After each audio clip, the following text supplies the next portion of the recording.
Profondeur, une émission d'analyse. Profondeur est un guide infaillible pour décortiquer profondément l'actualité afin d'avoir un réel aperçu sur les fonctionnements de la République démocratique du Congo. Pour contextualiser, expliquer et commenter, Profondeur reçoit un invité pour faire le décryptage d'actualité du jour.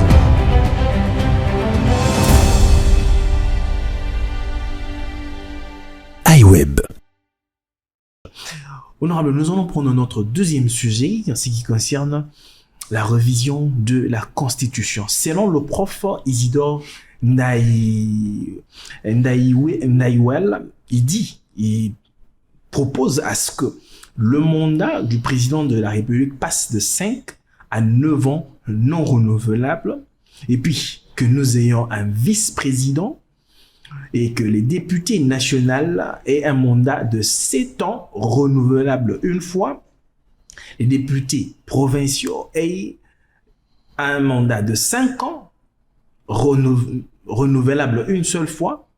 Pour le membre du gouvernement, que nous ayons 35 membres, incluant les 4 zones linguistiques. Partagez-vous cet avis du prof? Non, je trouve que c'est trop mécanique. Prenons un cas, le chef de l'État qui fait 9 ans au pouvoir alors que la majorité doit être renouvelée après 7 ans. Ça veut dire que les élections nationales vont se dérouler pendant que le chef de l'État est en fonction. Ça veut dire que c'est lui qui a toutes les rênes du pouvoir, mais il peut s'organiser sa majorité parce que lui, il est encore là pour 2 ans alors que le mandat des autres s'arrête. Partout au monde, les élections législatives nationales vont de pair avec les élections présidentielles parce que on évite effectivement que le président de la République ait des leviers pour orienter une majorité en sa faveur. Parce qu'il reste président de la République, il n'est pas candidat, et donc ce n'est pas une situation idéale. Après, on serait dans les livres des records si on aurait un mandat de 9 ans, même s'il n'est pas renouvelable. Je trouve que c'est trop. 9 ans, c'est trop. 7 ans me paraissent plutôt raisonnables, mais faut-il encore que... 7 ans pour un député national. Non, pour le président de la République. Okay. Mais faut-il encore considérer que partout au monde, les mandats des chefs d'État ont été réduits à 5 ans. Et pour certains pays, c'est à 4 ans. L'idée, ce n'est pas qu'un chef d'État reste le plus longtemps au pouvoir pour son premier mandat, même pas pour son deuxième. L'idée, c'est que dans un temps raisonnable, qui ne va pas susciter des tensions politiques, que le chef de l'État réalise le maximum qu'il peut, et que s'il n'arrive pas à le réaliser durant un mandat, que la population lui donne un second mandat pour qu'il le fasse. Mais le principe de la continuité de l'État voudra que, après lui, si c'est la même famille politique, que cette famille politique continue l'œuvre de l'ancien président. Parce que cette idée-là de penser que le président n'a pas assez de temps pour travailler, ce qui n'est pas faux, lorsque vous prenez comment ça fonctionne chez nous, la première année, parce que nous avons une loi électorale en proportionnel, avec le souci de représentativité, ça c'est issu de Sun City, eh bien vous allez constater que vous avez 20 000 candidats et que peut-être que 30% de ces candidats vont en contentieux électoral, ça vous fait 6 000 contentieux électoraux à la législation nationale. Pour la même cour constitutionnelle, il n'y en a pas 2. Vous avez une dizaine de juges qui doivent traiter de 6 000 cas. Ce sont des procès. Et donc, qu'est-ce qui va se passer? Les contentieux électoraux vont prendre 3-4 mois. Après les contentieux, il faudra faire un gouvernement. Et lorsque vous avez 200 partis politiques, il y en a 900, mais on va imaginer que 200 d'entre eux ou 300 ont pu avoir des élus. Il faut composer un gouvernement avec 200 partis politiques et regroupements. Ça prend aussi du temps. Et quand ce gouvernement est composé, vous avez consommé toute une année. La deuxième année, le temps que le chef de l'État transmette sa vision, que les gens commencent à travailler, ils vont travailler la première, ils vont travailler la deuxième, mais à partir de la fin de la troisième année, on commence à parler des élections, de la loi électorale, et on parle de la fin du mandat. Donc en réalité, depuis l'époque de Kabila, le président Kabila, on voit bien que le mandat de 5 ans nous semble court. Mais parce que le système électoral n'est pas adapté. Il faudrait bien que le lendemain des élections, le président de la République commence son mandat. Et pour que cela soit le cas, il faut un scrutin majoritaire, une loi électorale qui soit impersonnelle et qui soit conséquente et adaptée à la situation. Aujourd'hui, nous ne sommes plus dans la belligérance de 1+4. Le souci de représentativité ne doit pas être le leitmotiv majeur pour maintenir un système électoral.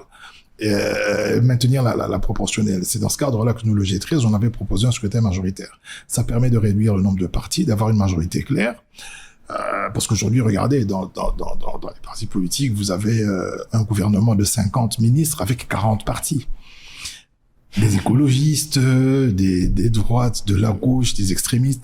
Et donc, il est difficile d'avoir une vision gouvernementale claire et évaluable avec 50 agendas, parce que chaque parti a son agenda, parce qu'ils ne viennent pas en coalition. Ici, on n'est pas dans un pays où il y a l'opposition et la majorité, on est dans un pays où il y a le pouvoir et l'opposition. Et quand vous n'êtes pas au pouvoir, vous êtes automatiquement opposant. Et vous allez remarquer qu'au pouvoir, vous avez les gens de la même obédience. Et vous allez retrouver la même obédience dans l'opposition. Donc, en fait, l'opposition et la majorité, ce n'est pas une vision idéologique. C'est l'opportunité d'être au pouvoir ou de ne pas être au pouvoir, même si vous avez la même vision. Donc, les gens dans la même vision peuvent être une partie dans le pouvoir, une autre partie dans l'opposition. Et ça pose des problèmes. Et c'est ce qui fait paraître, si vous voulez, le mandat du chef de l'État comme étant court, parce qu'il y a beaucoup de problèmes à la formation du gouvernement, et il y a beaucoup de discussions aux élections, parce que les élections deviennent l'enjeu majeur. Parce qu'elles sont difficiles à organiser et ça coûte aussi. Ça coûte aussi. Donc, voilà un peu. Mais après, les propositions de M. Ndayuel sont discutables. C'est un historien respectable. Hein. Je peux avoir un débat avec lui. Après, on peut organiser ça. Moi, je peux discuter avec lui donner mes avis et considérations. Je n'irai pas dans le même sens que lui, parce que l'idée, ce n'est pas le problème de ce pays, ce n'est pas la durée du mandat du chef de l'État. Le problème de ce pays, c'est d'abord le respect des règles. Une loi électorale qui soit adaptée à nos réalités, et aussi faire fonctionner tout le pays et toutes les institutions, parce qu'aujourd'hui, vous n'avez que le gouvernement central qui a l'entière responsabilité du développement du pays. Je vous donne un exemple. La loi ou la Constitution parle de retenue à la source pour les provinces. Les ETD retiennent à la source. Vous allez remarquer qu'ici, on fait de la rétrocession. Alors qu'il ne faut pas faire la rétrocession. Donc, pour que les provinces se développent, il faudrait que la plus petite entité qui a des ressources puisse capitaliser, retenir à la source les ressources nécessaires à son développement et envoyer l'autre partie à l'entité, entre guillemets, supérieure. Donc, ça veut dire que le bourgmestre, par exemple, je donne un exemple de Lemba. Le bourgmestre de Lemba doit être en mesure de récolter toutes les taxes de Lemba, les marchés, ainsi de suite, de retenir une partie, d'envoyer une partie à la ville, mais vous allez constater que c'est la ville qui prend le tout et que c'est la ville qui décide ce que Lemba doit faire. Et cette manière de fonctionner de l'État, c'est jusqu'au niveau national. Aujourd'hui, les provinces en souffrent. Les provinces ne se développent pas. Bon, maintenant, c'est vrai qu'il y a le projet des 145 territoires, mais c'est encore le gouvernement central qui organise ce financement, alors qu'en réalité, chacune des provinces avec des ressources locales, en retenant 40% de ce qu'elles produisent, on pourrait leur imposer de développer leur territoire. Mais malheureusement, ce n'est pas le cas. On a encore des cas où les députés provinciaux ne sont pas payés tout ça, alors que l'argent a été envoyé au gouvernement central qui n'a pas rétrocédé. Donc je pense qu'ici, aujourd'hui, le gouvernement central s'adosse une charge qui dépasse largement ses capacités et que nous sommes dans un pays où nous avons consacré la décentralisation, mais elle doit être effective. Et dès qu'elle serait effective, nous aurons un développement beaucoup plus rapide, de telle sorte que les 4 années ou les 5 années attribuées au président de la République, si tout est respecté, peuvent amener une grande amélioration, surtout s'il fait un deuxième mandat.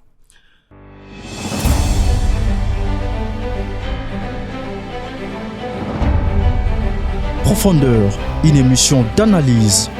Profondeur est un guide infaillible pour décortiquer profondément l'actualité afin d'avoir un réel aperçu sur les fonctionnements de la République démocratique du Congo. Pour contextualiser, expliquer et commenter, Profondeur reçoit un invité pour faire les décryptages d'actualité du jour.